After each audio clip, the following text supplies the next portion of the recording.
Apocalipse capítulo 3, versículo 14 ao 21. Apocalipse 3, versos 14 ao 22. Carta à igreja em Laodiceia. Ao anjo da igreja em Laodiceia escreve: estas coisas diz o Amém, a testemunha fiel e verdadeira, o princípio da criação de Deus. Conheço as tuas obras, que nem és frio nem quente, quem dera fosses frio ou quente. Assim, porque és morno e nem és frio nem quente, estou a ponto de vomitar-te da minha boca. Pois dizes: estou rico e abastado e não preciso de coisa alguma, e nem sabes que tu és infeliz, sim, miserável, pobre, cego e nu.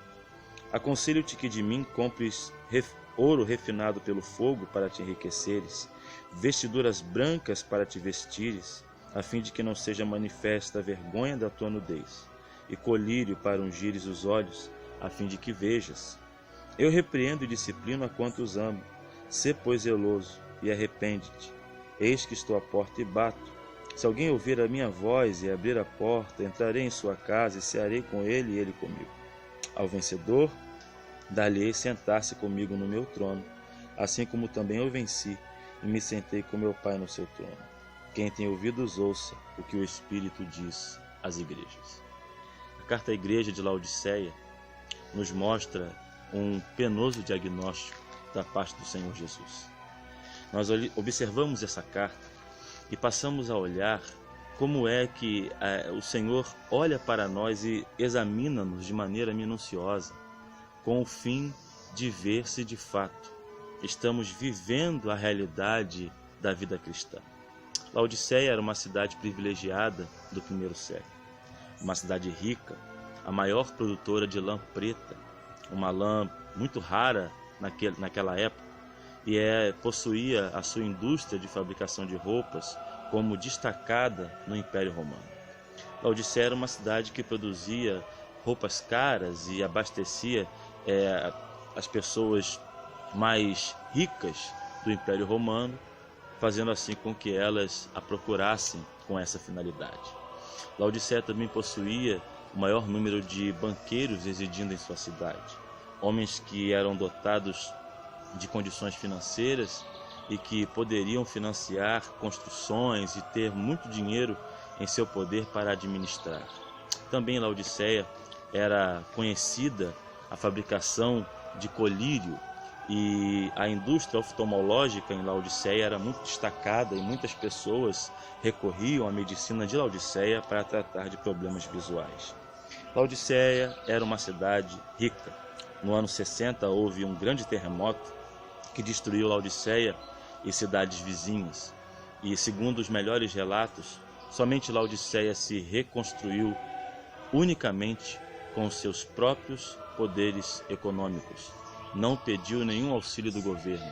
Ela se reergueu e voltou a estar de pé como uma cidade rica que era, com os seus próprios recursos financeiros. Então Laodiceia era uma cidade de ricos. Então, tendo isso em vista, com certeza a igreja era constituída de cristãos ricos e abastados financeiramente. Laodiceia tinha apenas um problema no que se referia à vida em sua cidade. O seu abastecimento de água não era bom. As águas que alimentavam Laodiceia, que irrigavam Laodiceia, eram águas vindas de aquedutos de Herápolis e de Colossos. Em Herápolis era comum, e era muito comum, que as águas, em sua maioria, eram águas termais, muito presentes em regiões vulcânicas. E já em Colossos as águas eram frias e geladas. Então esses aquedutos traziam abastecimento de água dessas duas cidades para a cidade de Laodiceia. Então essas águas, quando se juntavam e vinham pelos aquedutos até chegarem na cidade, não vinham com uma qualidade boa, não eram águas 100% potáveis, e assim sendo, as pessoas comumente, ao tomarem aquelas águas vindas por esses aquedutos, sentiam enjoos e vontade de vomitar. Tendo isso em mente, olhando para essa carta, observamos algumas questões que são importantes para analisarmos passo a passo a linguagem de Jesus a essa igreja e fazermos algumas observações e aplicações que podemos utilizar para a nossa própria vida cristã. Laodiceia recebe uma mensagem de alguém que logo no cabeçalho dizia: eu sou o Amém. O Amém, a palavra Amém, na verdade, ela tem dois sentidos. Quando está no final da palavra, como você e eu conhecemos, quer dizer assim seja. Quando está no começo da frase, Amém significa certamente deve acontecer. Então Jesus diz: olha, eu sou aquele que dou a origem e dou a conclusão. Eu sou aquele que crio e também sou aquele que termino a minha criação. Tudo aquilo que eu faço é completo. Por isso que ele vai dizer princípio da criação de Deus. Não como o primeiro criado, porque Jesus Cristo é incriado. Ele é o Deus Filho, ele é criador, como diz João capítulo 1. Mas todas as coisas foram feitas por meio dele também, como diz João capítulo 1. Por isso que ele é o princípio da criação. E aí ele vai dizer: assim porque és morno e nem és frio, nem quente, estou a ponto de vomitar-te da minha boca. E aí existe então a analogia feita sobre aqueles aquedutos, aquilo que provia água para a igreja, para a cidade de Laodiceia, trazendo essa sensação de enjoo. Jesus utiliza essa analogia para dizer a essa igreja que eles eram como essas águas, que não faziam bem ao consumo, que não traziam alegria para o seu Salvador, alegria para o seu Senhor, e por isso que eles poderiam ser vomitados, ou seja, a igreja deixaria de existir, seria removido do seu lugar o seu candeeiro. Agora percebam comigo que no Antigo Testamento também existem sentenças parecidas. O próprio Senhor Deus, falando através do profeta Malaquias, disse que ele estava farto daqueles cultos, que ele estava olhava para a hipocrisia dos israelitas naquele contexto histórico em que Malaquias se levanta para pregar e diz que estava enjoado do ajuntamento solene. Isso quer dizer que Deus ele não se alegra com a hipocrisia. Deus ele não tem prazer no fingimento, nem na vida cristã puramente teatral. E aí olhamos para esse texto, o Senhor vai dizer: assim porque és morno, estou a ponto de vomitar-te da minha boca. Agora, por que aquela igreja era morna?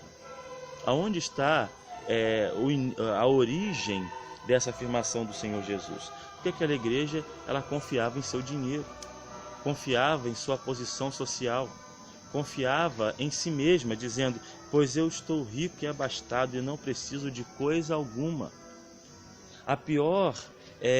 O pior diagnóstico que um cristão pode ter de si mesmo é quando ele começa a achar-se independente demais. Quando ele começa a achar que ele é dono do seu próprio nariz e que ele não deve satisfações a ninguém. Vivemos em um tempo em que a igreja no Brasil, os evangélicos no Brasil, sofrem de dois problemas crônicos. Primeiro, o ativismo político. Todos nós temos que ter posicionamentos políticos concretos, definidos, e temos a liberdade para isso, até mesmo constitucional. Todavia, um cristão deve analisar que, como cristão, ele precisa ter um posicionamento político com bases cristãs. Então não adianta a pessoa estar na igreja domingo a domingo, ou então não ir nem à igreja, mas dizer que conhece a Bíblia, ser alguém que tem algum tipo de espiritualidade, se ele escolhe um posicionamento político que contraria princípios da palavra de Deus. Eu não posso, de forma alguma, ser um ativista das políticas de esquerda. Como cristão, eu não posso votar num candidato que defende aborto, que defende questões que são contrárias explicitamente aos princípios morais estabelecidos nas Escrituras. Porque por mais que eu deva amar a qualquer pessoa e respeitar o direito constitucional de qualquer ser humano, eu não posso ter cerceado a minha liberdade de expressão por meio da fé que eu possuo. Então, se eu creio que a Bíblia é a palavra de Deus, eu sou um cristão, eu devo defender aquilo que Cristo ensinou e seus apóstolos ensinaram. Então, é muito estranho um cristão, uma pessoa dizer-se cristã e defender umas ideologias políticas que são pró-aborto, são pró-privilégios do movimento LGBT. Então, essa contradição, ela acontece, é incrível. Eu fico olhando assim, cristãos na internet, cristãos nas mídias sociais, falando muito mal de tanta gente que às vezes nem conhece o seu trabalho, que nem conhece a seriedade, mas as pessoas expressam opiniões porque não gostam do atual presidente, porque acham que o atual presidente é ignorante, é burro, etc e tal. E aí todo mundo é burro, é ignorante, e por ser cristão então, e a maioria dos cristãos brasileiros são a favor do presidente que está eleito e foi eleito pelo povo. Então a gente observa essa mornidão até mesmo na política entre os crentes.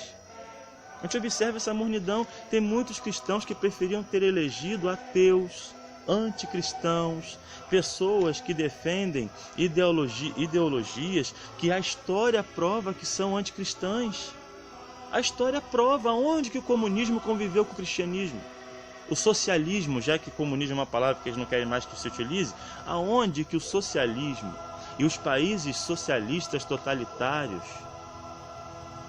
conviveram bem com o cristianismo? Aonde que Nicolás Maduro possui algum nível de cristianismo? Então como é que eu posso, como cristão, me associar com políticos que defendem a ditadura de Nicolás Maduro? Aonde que, como cristão, eu não vou ter uma voz que me levante na sociedade para dizer: olha, cada um tem o direito de fazer o que quiser e tem a sua liberdade para viver como quiser viver, mas eu, como cristão, defendendo os princípios das Escrituras, condeno a relação entre pessoas do mesmo sexo, porque é pecado você possuir a mulher do seu próximo, é pecado você ser ladrão, e falarmos abertamente. Por isso que nós temos que nos voltar para as Escrituras para fugirmos dessa mornidão de sermos pessoas indiferentes, porque olhamos para nós mesmos e estamos satisfeitos. No caso de Laodiceia, a questão era financeira. A questão era que realmente eles eram abastados financeiramente, estavam com a vida bem resolvida, por isso que o Senhor Jesus disse que era mais fácil entrar um camelo pelo fundo de uma agulha do que um rico entrar no reino de Deus. E aí o Senhor Jesus faz um outro trocadilho, dizendo: aconselho que vocês comprem de mim ouro refinado. E isso uma referência aos banqueiros ricos. Que vocês comprem de mim vestiduras brancas, uma referência àquela grande produção de lã preta na cidade. E colírio para ungires os olhos, porque na verdade, embora a igreja de Laodiceia tivesse acesso ao melhor colírio da época, o seu povo estava cego, o seu povo não enxergava, o seu povo não via. É incrível como existem pessoas, até mesmo no contexto cristão, que se admiram ao ler livros escritos por pensadores livres, escritos por filósofos, como existem cristãos que não veem diferença entre a Bíblia e os demais livros. Eu posso gostar muito de literatura filosófica, eu posso admirar literaturas políticas, eu posso gostar e lê-las com afinco, mas eu não posso colocar em pé de igualdade a mensagem do Espírito Santo, a palavra infalível de Deus, com nenhuma ideologia, por mais que eu simpatize. Então, portanto, se alguma literatura ideológica chega às minhas mãos, eu vou lê-la, vou apreciar, vou gostar, mas se ela contradisser a palavra de Deus, o meu dever como cristão é dizer: olha, até aqui estava muito bom, mas isso aqui eu não concordo. Por isso que temos que ter clareza nos olhos, e é isso que Jesus oferece a essa igreja. A mensagem de esperança que o Senhor Jesus deu a essa igreja foi essa: eu repreendo e disciplino a todos quanto amo. Sê, pois, zeloso e arrepende-te. Quer dizer, qual é o caminho que uma pessoa que retrocede na fé, ela tem? Se arrepender. Ouvir uma mensagem como essa, uma reflexão como essa, e não ficar pensando bobagem. Ali está mais um que apoia isso, que apoia aquilo, que é a favor disso, a favor daquilo. Olhar para si mesmo e fazer uma autoanálise. Porque uma lição triste é olhar o que está no versículo 20, quando o próprio Senhor Jesus diz: eis que estou à porta e bato. Era uma igreja que possuía riquezas, mas não possuía a presença de Cristo. Cristo não estava presente no meio daqueles que professavam ser cristãos, e não existe pior diagnóstico do que esse, do que chegar à conclusão que estamos vivendo um evangelho sem Cristo. Um cristianismo sem Jesus, uma pregação sem a cruz. Uma pessoa, uma ocasião, chegou até mim e disse: eu estou olhando para a leitura dos teólogos do século XIX, estou admirado com a pregação social do Evangelho, uma versão alemã da teologia da libertação, se podemos falar assim. A pregação social do Evangelho, socializar, incluir, tudo isso tem um ponto positivo e a gente respeita. Tudo isso tem pontos que devem ser observados, sim. Mas se tirarmos o aspecto sobrenatural das Escrituras, o aspecto sobrenatural da fé, aonde a grande verdade que emana das Escrituras é que Deus estava em Cristo reconciliando-se consigo mesmo o mundo e não imputando aos homens as suas transgressões, se isso for tirado da pregação, a pregação perde seu poder. E aí então a igreja se torna mais um movimento social como tantos outros, sem a menor eficácia. Cristo precisa ser o centro. E aí o texto vai terminando dizendo: ao vencedor daqueles de Laodiceia que se arrependessem, que voltassem atrás, dar-lhe-ei sentar-se comigo no meu trono. A questão não era o trono, a questão era estar com Cristo, assim como eu venci e me assentei no trono com meu Pai. E devemos então entender que com esse texto precisamos aprender 3 lições importantes. A primeira lição é: até que ponto nós somos relevantes?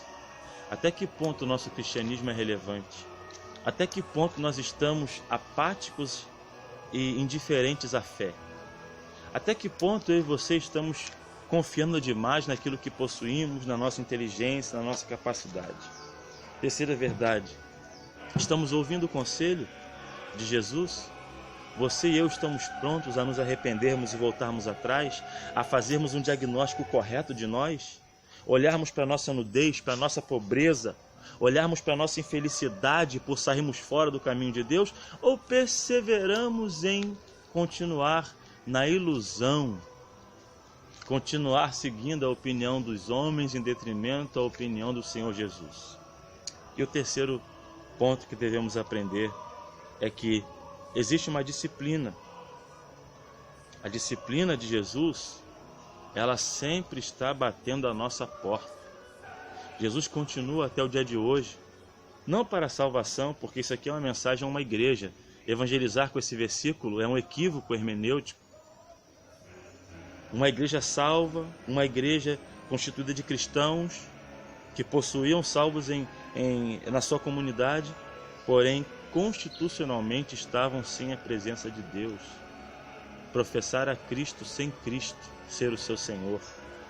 Até que ponto Jesus tem batido e você tem aberto a porta?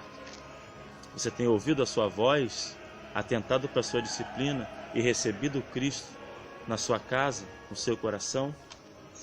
Por isso, devemos fugir e atentar com diligência para não nos deixarmos ser cristãos a nosso próprio modo, não sermos como Laodiceia. E eu gosto desse texto porque encontramos o antagonismo claro entre Laodiceia e Esmirna.